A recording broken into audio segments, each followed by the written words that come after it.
C'est quoi cette équipe de malades? C'est quoi cette équipe de malades? Qu'est-ce que tu as fait, Pierre Sage? Tu as fait un rythme vaudou, je sais pas, tu les piques, je sais pas, tu les drogues, t'es genre, enfin, qu'est-ce que comment tu fais? Mais comment tu fais? Eh bien, salut à tous ces amis, aujourd'hui on se retrouve pour un nouveau débrief. J'ai le plaisir, réellement, le véritable plaisir de vous retrouver pour ce débrief. Pour le débrief de FC Nantes Olympique Lyonnais, victoire 3 buts à 1 de Lyonnais. Bah écoutez, voilà, c'est parti. Hein, donc, Pierre Sage qui nous a proposé ce fameux 4-3-3 avec Lopez dans les cages. Bah du coup voilà, pour pas trop changer, Maitland Nice à droite avec en défense centrale O'Brien Kaitachar qui sera, il me semble, absent face à Brest la semaine prochaine. C'est un peu chiant ça, on verra bien ce qu'il fera. Je pense qu'il mettra Mata. À gauche, Nicolas Tagliafico. Le milieu de terrain, donc en 6 Matic, le milieu de terrain Cacré Tolisso, Matic et accompagné Cacré Tolisso. Ailier droit Nuama, ailier gauche Benrama, et bien sûr le numéro 9, hein, notre général, Lacazette. Bon, déjà, bon, pour contextualiser quand même un peu ce match quand même qui m'a un peu juste gêné quand même, ce qui m'a beaucoup gêné dans ce match, et je pense que j'ai pas été le seul ce soir, ça m'a fait bizarre aussi, c'est de voir ce fameux stade de la Beaujoire. En plus la Beaujoire c'est quand même un assez bon public en France, hein, c'est l'un des meilleurs je pense. Voilà, vide parce qu'il me semble qu'ils ont été ils ont été réduits à huis clos par rapport à une histoire de fumigène contre un match contre Strasbourg, je sais pas c'est quoi la raison réellement du fait qu'ils ont mis à huis clos. Mais ce que je sais, c'est que je trouve ça vraiment débile. Avant de commencer les riffs, je dois le dire. C'est moche pour l'image de la Ligue 1, même pour l'image du foot tout court. En plus, c'est en prime time, tu vois, c'est à 21h le dimanche, tu vois. En plus, on est dans une période, même si on sait qu'on a négocié les droits avec McDonald's pour l'année prochaine, la Ligue 1 s'appellera la Ligue 1 McDonald's. Bon, ça c'est pareil, c'est bizarre qu'un truc de fast-food sponsorise du sport, mais bon, ça c'est autre chose. Comment quand tu vois qu'on a quand même une bataille un peu des droits ces derniers temps, c'est pas une bonne publicité pour la Ligue 1, ce genre de choses, franchement. Surtout qu'en plus, c'est pour des raisons un peu minables, les fumigènes. Enfin, moi, je sais pas, ça a peut-être tué ou ça a peut-être fait des choses problématiques dans le passé, mais généralement, il y a très peu d'incidents avec les fumigènes, les gars. Franchement, à part quand c'est balancé sur le terrain, le jeu bien, oui, ça peut être dangereux pour les joueurs, tout ce que tu veux. Mais quand c'est bien, je pense, encadré, je pense pas que ce genre de choses soit réellement. Après, je sais pas, hein, peut-être quelque chose que je sais pas, ou me direz ça en commentaire. Je pense pas que ça soit réellement problématique. Donc, ouais, je trouve ça un peu dommage qu'on en soit réduit là. Bref, c'était mon petit aparté en ce début de débrief. Bah écoutez, on va commencer par un peu le sérieux de ce match. Hein, voilà, globalement, où la première mi-temps, on a été mené 1-0 à la mi-temps. Alors pourtant c'est ça qui est un peu anecdotique, c'est que, enfin anecdotique, on va te dire, c'est qu'il y a un peu peut-être, c'est anecdotique dans la première période vu le résultat, mais je trouve qu'on n'est pas récompensé. Moi, sincèrement, je trouve qu'on n'est vraiment pas récompensé dans la première période où je trouve que globalement on a dominé cette équipe du FC Nantes. Alors, franchement, on les a. Pour moi, je ne veux pas dire qu'on les a non plus tués, mais je veux dire, on méritait mieux. Je trouve qu'on méritait mieux. Le problème, c'était vraiment le côté de. Enfin, vraiment la faculté à trouver nos offensifs, à vraiment avoir des occasions franches. C'est ça qui nous a un peu vraiment posé problème, parce que je trouve que dans le jeu, on était plutôt pas mal. Hein. Je trouve que c'était pas non plus exceptionnel, mais je trouve que ça jouait plutôt bien. Il y avait des belles combinaisons. Il y en a eu aussi en seconde mi-temps. Mais c'est vrai qu'on a eu du mal un petit peu à avoir des occasions franches. On sentait que c'était compliqué de trouver nos attaquants. Il y a eu aussi un petit peu de déchets techniques, parfois des passes ratées, hein, qui m'ont des fois relancé un peu les Nantais. Et surtout, oui, on a pris un but du jeune joueur là, de 21 ans, Nantais, pas mal, hein, lui il est pas mal. Ablin, je crois, c'est ça. Un peu contre le cours de jeu. Alors, c'est pareil, encore une fois, des fois ça arrive un peu trop souvent. Je trouve quand même qu'on prend des buts débiles comme ça, des erreurs de marquage. Hein, c'est Tagliafico et O'Brien, si je me trompe pas. Ouais, qui sont un peu complètement à la rue. Pareil, je comprends pas ce qu'ils essayent de faire. Je comprends pas comment Tagliafico essaye de défendre. Le marquage, bah, pareil, est un peu étrange. C'est sur un centre de mollet en plus où c'est vraiment bien joué de la part des Nantais, mais c'est un peu contre le cours de jeu, je trouve qu'il ne méritait pas forcément de marquer ce but. Et puis bon, après voilà, il y a ça, dans cette première mi-temps, on rentre un peu bredouille si je peux dire. Et on attaque cette seconde mi-temps, voilà, on va pas se mentir les gars, on a pris la sauce, hein, on a vraiment pris la sauce. Seconde mi-temps, vraiment, on a pris vraiment la sauce en début de seconde mi-temps. Les gars, voilà, en plus avec vraiment.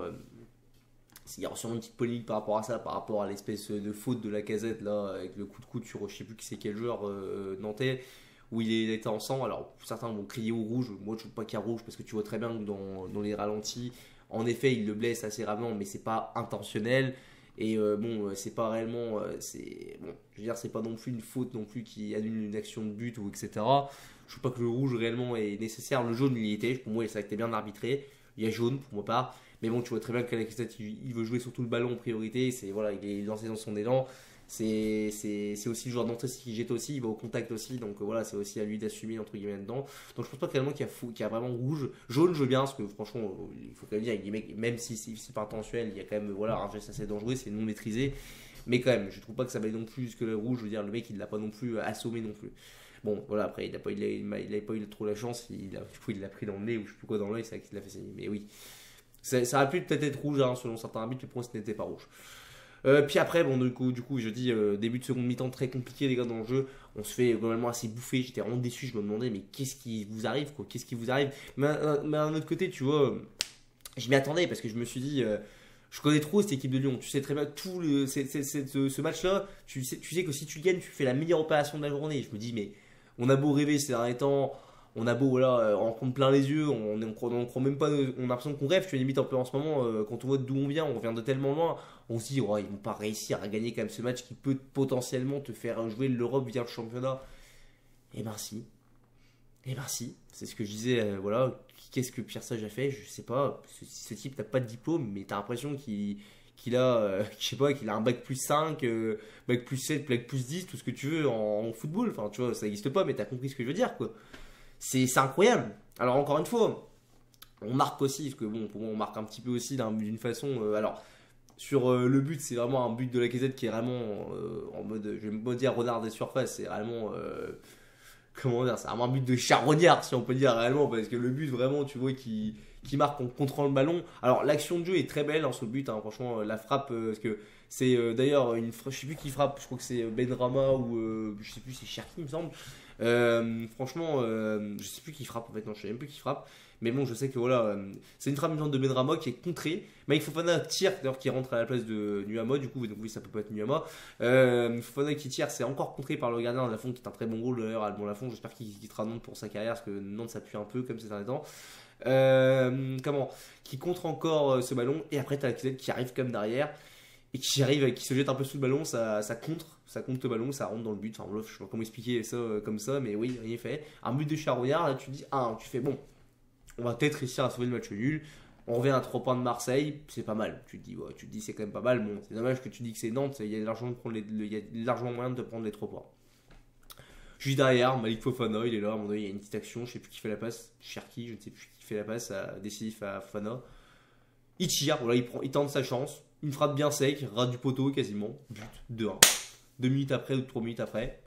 Chapeau. Tu te dis, mais c'est vraiment trop beau. On arrive à renverser le match en 2 minutes. Ça, c'était des choses qu'en début de saison, comme disaient les commentateurs, voilà, comment qu'on ne pouvait pas faire en début de saison. Mais je vais aller encore plus loin. C'est même des trucs qu'on ne voyait jamais, mais je bien dit jamais, que ce soit la saison dernière, ou la saison d'avant, ou il y a 3 saisons, il y a 4 saisons, ce sont des choses qui n'arrivaient jamais. Généralement, quand Lyon était dominé, ou perdait, je sais pas, 1-0 à la 70e minute, tu ne voyais jamais de remonter. Au pire, peut-être que tu avais un match nul de temps en temps. C'était pas mal, tu vois. Ou peut-être qu'il y a eu des scénarios un petit peu, on va dire, voilà, inédits, comme le scénario face à Montpellier où on gagne 5-4 l'année dernière, mais c'est tout, quoi. Ça n'existait pas, ce genre de choses. Et pourtant, voilà, on a réussi à faire ça. Et encore mieux, on a marqué un 3e but, voilà, sur une contre-attaque finale. Parce qu'après ce but-là, voilà, après le 2e but encaissé, Nantes, ils essayent quand même de revenir, de vraiment plus s'imposer dans le jeu. Ils ont un peu des occasions franches, on va dire un petit peu des petites occasions, c'est pas non plus des grosses occasions, mais des occasions quand même de but. Sauf qu'on a un Anthony Lopez aussi, on peut critiquer Lopez, mais je pense que ces derniers temps, on peut quand même le dire. Lopez, il fait le taf, c'est même peut-être techniquement l'homme du match aussi, parce que, encore une fois, il t'a sorti un nombre de parades décisifs, mais finalement, tu peux perdre 2-0, voire 3-0. Bon, il faut le dire, les gars. Même à la fin, tu peux même te faire égaliser. Sauf que non, Lopez a été présent. Voilà, il a été présent, Lopez. Je ne dis pas qu'il faut le garder encore une année de plus ou quoi. Moi, je pense qu'il faudrait passer à autre chose. Mais il faut le dire, ces derniers temps, Lopez, il fait le job.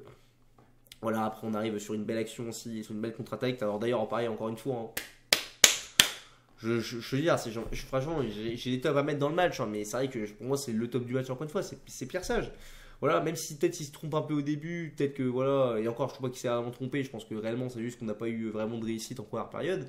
Voilà, Pierre Sage, il te fait encore un coup du chapeau, enfin, je sais pas, un hat-trick, tout ce que tu veux, mais Voilà, il sort des choses, tu sais même pas comment il fait. Encore des changements gagnants, Parce que il me semble, donc déjà il te fait rentrer Fofana en cours de match qui marque le deuxième but qui te permet de mener, mais en plus il te fait rentrer Baldé, passeur décisif, buteur, Orban, donc il fait la passe décisive à Orban qui marque. Alors voilà, l'action où le but est pas forcément facile, mais quand même qui est bien négocié, quand même, on aurait pu la rater. Voilà, dans la dernière minute de jeu, avec un Tolisso d'ailleurs qui avait coaché sur le banc, ça m'a fait un peu rigoler en espèce de rôle d'entraîneur adjoint quand il s'est fait remplacer. Bon, pas mon match de Tolisso, mais sur le banc, il était globalement, je trouve, assez bon, on va dire, entre guillemets. Voilà, t'arrives, tu les crucifies, tu les mets un peu dans une sauce. Nantes, c'est assez triste, c'est un très grand club français, mais c'est vrai que là, c'est la saison. Ils ont eu la Coupe de France, on va dire, un peu pour se réconforter, mais ces dernières saisons, ça joue un peu trop, ça joue trop un peu le feu avec le maintien. C'est dommage pour eux, mais ouais, voilà. Tant pis pour eux, j'ai envie de te dire. C'est bon, ça apprendra aussi à Comboiré, aussi à ouvrir sa gueule pendant tout le match. Je dis, il a été vraiment insupportable d'ailleurs. C'est aussi qui arrive quand t'as pas le. C'est intéressant parfois d'entendre des fois ce que disent les coachs et tout à leurs joueurs et tout. Mais des fois, putain, mon dieu, quand tu tombes sur des choses comme ça, putain, qu'est-ce que ça manque les supporters qui cachent ce bruit de fond. Vous m'excusez, je suis un peu fatigué, hein, le début c'est un peu déconstruit. Mais ouais, non, franchement, ça m'a fait du bien. Et puis, je sais plus, je veux dire, il y a un truc qui est tombé derrière moi. Puis voilà, hein, les gars, on s'impose 3-1. 3-1, voilà, écoutez, on revient, alors on est à 38 points, on revient à 1 point de Marseille, donc on est 10ème, Marseille est 9ème, il me semble. Rennes 8ème, on peut jouer la 7ème place qui est potentiellement qualificative pour la Conférence League, il me semble. Et voilà quoi, enfin, en fait, j'ai même pas envie de le dire haut et fort ce que j'ai envie de vous dire, mais oui, techniquement, on peut dire que on peut jouer l'Europe via le championnat. On peut maintenant jouer l'Europe, on peut finir devant Marseille, devant Rennes. C'est assez marrant d'ailleurs, bon, c'est pas le cas encore. Moi, je vais pas les vanner parce qu'on est encore pas sorti de l'auberge. Surtout qu'après, les gars, on va avoir un calendrier très compliqué, hein. On reçoit Brest à domicile. Bon, cette saison, Brest est deuxième, hein, c'est pas on va peut-être affronter la meilleure équipe de Brest de l'histoire, tu vois. Ce serait pas facile, même si c'est au Groupama. Après, tu te déplaces à Paris, là je me fais pas trop d'illusions. Après, il me semble que c'est un match à domicile contre Monaco, qui est très fort aussi, Monaco. Après, tu as des déplacements à Lille, enfin bref, tu as plein de choses. Et juste, il me semble, après, à la fin, tu joues Strasbourg et une autre équipe un peu moins huppée. Je crois que c'était un déplacement à Clermont, il me semble, un truc comme ça, je sais plus. Mais ouais, voilà, il faut le dire, les gars, ça va pas être facile. C'est pour ça que moi je me dis, je vais pas vanner maintenant Marseille ou Rennes. Même si ça me fait quand même rire de voir ces clubs-là, ces supporters de ces clubs-là qui nous vannaient parce qu'on allait en Ligue 2, à juste titre à l'époque. Mais là aujourd'hui, je vais pas vous mentir, je pense que ça doit quand même bien serrer les fesses, hein. Je pense que vous devez très bien serrer les fesses. Voilà, en plus de ça, nous on a le luxe de pouvoir potentiellement jouer un trophée. Je suis pas sûr qu'on va la gagner. J'espère, hein, Inch'Allah, comme il dirait, voilà, c'est Ramadan en ce moment. Bon, je suis pas, voilà, je suis pas de cette religion. Bref, je dis des conneries, il faut que j'arrête, je suis vraiment fatigué, je suis désolé. Mais ouais, non, franchement, c'est exceptionnel. Ouais, c'est exceptionnel, on revient de très très loin, les gars. Franchement, il faut le dire, en ce moment, on est heureux. 2024, c'est une super année pour Lyon. On va voir si ça va continuer. Alors après, voilà, forcément, si on prend le contexte, la saison est mauvaise. Elle est toujours mauvaise, hein, même avec le classement actuel, même si ça fait une remontée de fou. Mais il faut quand même se dire qu'on revient de très loin et que bordel, ça fait du bien de pouvoir respirer un peu, d'avoir un peu avoir des pensées positives. Enfin bref, je m'en perds, je me perds. Excusez-moi, je suis un peu fatigué. Je vais pas continuer plus loin, je vais faire un peu vite fait comme mes tops et mes flops. Mes tops, déjà, j'ai envie de mettre forcément Pierre Sage, hein, je suis obligé. Pierre Sage, encore une fois, coach de gagnant. Voilà, il y a quasiment rien à redire, même dans le contenu du match, je trouve que ouais, son plan de jeu et tout a été très bon. Je veux dire, on se fait cueillir à froid face à cette équipe de Nantes, mais globalement, pour eux, on a quand même dominé la majeure partie du temps, même si on va dire sur les 25 premières minutes de la seconde mi-temps, on s'est fait quand même bien fait démonter par Nantes, mais bon, au final, on a quand même tenu, c'est ça le plus important. Voilà, deuxième top, Matic que j'ai trouvé très bon, hein. Vraiment, autant il avait été, je trouve, assez mauvais face à Valenciennes, mais là je trouve qu'il était très bon. Il a beaucoup de cassés de ligne, il a cette façon vraiment de réguler le jeu. Très bon Matic ce soir, du grand Matic, j'ai envie de te dire. Excellent. Autre top, j'ai peut-être envie de mettre Lopez aussi, Lopez qui a été très bon. Enfin, Lopez, voilà, solide sous sa ligne. Solide, hein, encore une fois, il sort une petite paire d'arrêts, pas forcément des incroyables arrêts acrobatiques, ce que tu veux, mais des arrêts décisifs. Bravo Lopez, voilà, chapeau. Et puis c'est tout en top. En flop, forcément, je vais mettre peut-être Tolisso que j'ai trouvé vraiment assez frêle. Hein, j'ai envie de mettre aussi peut-être O'Brien qui est pour moi assez coupable sur le premier but aussi. Tagliafico pourra peut-être le mettre aussi un petit peu, je ne l'ai pas trop exceptionnel. J'ai envie de mettre forcément aussi la LFP pour nous faire ces affreux matchs, hein, voilà, à huis clos, c'est vraiment moche. Et puis globalement c'est tout. J'ai rien d'autre à dire sur ce match. N'hésitez pas à mettre votre avis, que ce soit en pouce bleu ou en pouce rouge. Je suis désolé si le débrief était un peu déconstruit. En plus, c'est un peu long, je trouve. Je sais pas pourquoi. J'ai pas l'impression d'avoir dit grand chose, mais ouais, je suis désolé. Je suis fatigué, ça a été compliqué, j'ai dû me retaper le match en entier. Voilà, j'ai pas pu le regarder vraiment au boulot, donc voilà. Comme je disais, donc n'hésitez pas à donner un commentaire, soit en pouce bleu, en pouce rouge. Et puis on se retrouve bien pour une prochaine vidéo, notamment pour le débrief normalement de Lyon-Brest. Et puis voilà, hein, j'ai rien d'autre à vous dire si ce n'est allez l'OL. Allez, à la prochaine les amis.